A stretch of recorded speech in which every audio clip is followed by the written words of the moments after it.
नमस्कार मित्रों, मैं सुदेश कुमार आपके पास आया हूँ इस ऑडियो वीडियो लिंक के माध्यम से, जिसका नाम है legal.कानून हेल्प। यह ऑडियो वीडियो लिंक सिर्फ आपके लिए जानकारी व ज्ञान बढ़ाने का माध्यम है। यहाँ आपको ऐसे महत्वपूर्ण विषयों की जानकारी दी जाएगी जिनसे आपका सामाजिक ज्ञान और कानून की समझ में बढ़ोतरी हो। यहाँ पर दी हुई जानकारी एक ऐसे टॉपिक के बारे में होगी जो कि काफ़ी इम्पोर्टेंट हो और जानकारी के दृष्टिकोण से काफ़ी महत्वपूर्ण, जिसको जानना व समझना प्रत्येक भारतीय नागरिक के लिए ज्ञानवर्धक होगा। फिर चाहे वह कोई आम नागरिक, विद्यार्थी, व्यवसायी या प्राइवेट अथवा पब्लिक सर्वेंट हो। ऐसा कोई भी व्यक्ति जो भारत में रहता है उसको भारतीय कानून की समझ होनी चाहिए, ऐसा मेरा मानना है। आइए शुरू करते हैं हम आज का topic, the national security act 1980।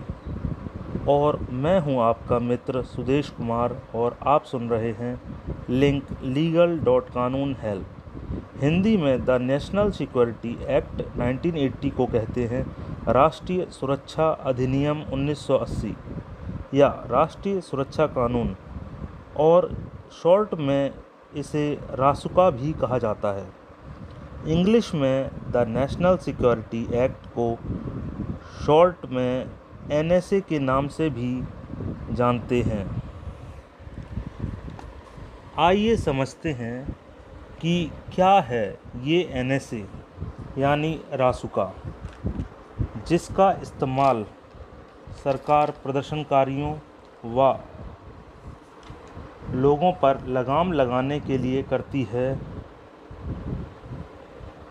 यह कानून 1980 में इंदिरा गांधी जी की सरकार में बनाया गया था और उनकी सरकार के दौरान इसे लागू किया गया।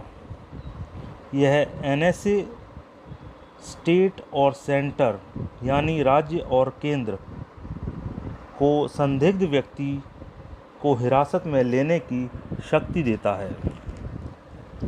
NSA यानी रासुका देश की सुरक्षा के लिए सरकार को अधिक शक्ति देता है। देश में कई तरह के कानून बनाए गए हैं जो कि अलग अलग स्थिति और समय पर लागू किए जाते हैं। इन्हीं में से एक है national security act. NSA Indira Gandhi ji की सरकार के दौरान यह कानून 23 सितंबर 1980 को बनाया गया। यदि सरकार को लगता है कि कोई भी व्यक्ति देश की सुरक्षा करने वाले कार्यों को करने से रोक रहा है या कानून व्यवस्था को सुचारू रूप से चलाने में बाधा या रुकावट खड़ी कर रहा है, तो उसे हिरासत में लिया जा सकता है और उसे हिरासत में लेने का आदेश और रासुका NSA का इस्तेमाल जिलाधिकारी, DM, पुलिस आयुक्त, राज्य सरकार अपने सीमित दायरे में भी कर सकती है। NSA के तहत किसी भी संदिग्ध व्यक्ति को बिना किसी आरोप के 12 महीने तक जेल में रखा जा सकता है। राज्य सरकार को यह सूचित करने की आवश्यकता है कि रासुका के तहत व्यक्ति को हिरासत में लिया है। आरोप तय किए बिना भी व्यक्ति को 10 दिन के लिए हिरासत में रखा जा सकता है। हिरासत में लिया गया व्यक्ति उच्च न्यायालय के सलाहकार बोर्ड के समक्ष अपील कर सकता है, लेकिन उसे मुकदमे के दौरान वकील की अनुमति नहीं है।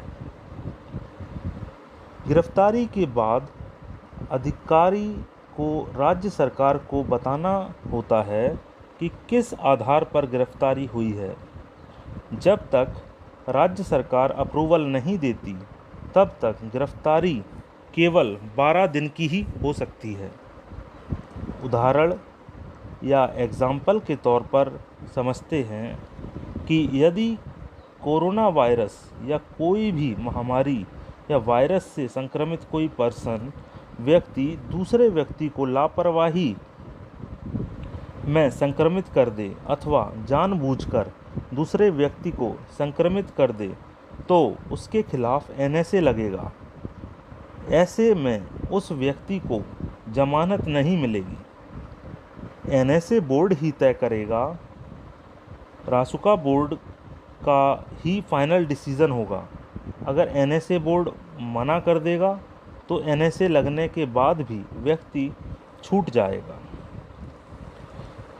इस टॉपिक को हम यहीं पूर्ण विराम देते हैं। आशा करते हैं दी गई महत्वपूर्ण जानकारी आपको समझ आई होगी और काफ़ी ज्ञानवर्धक रही होगी। यदि आप हमें कोई भी सुझाव या कमेंट करना चाहते हैं तो हमें अवश्य लिखकर संदेश भेज सकते हैं।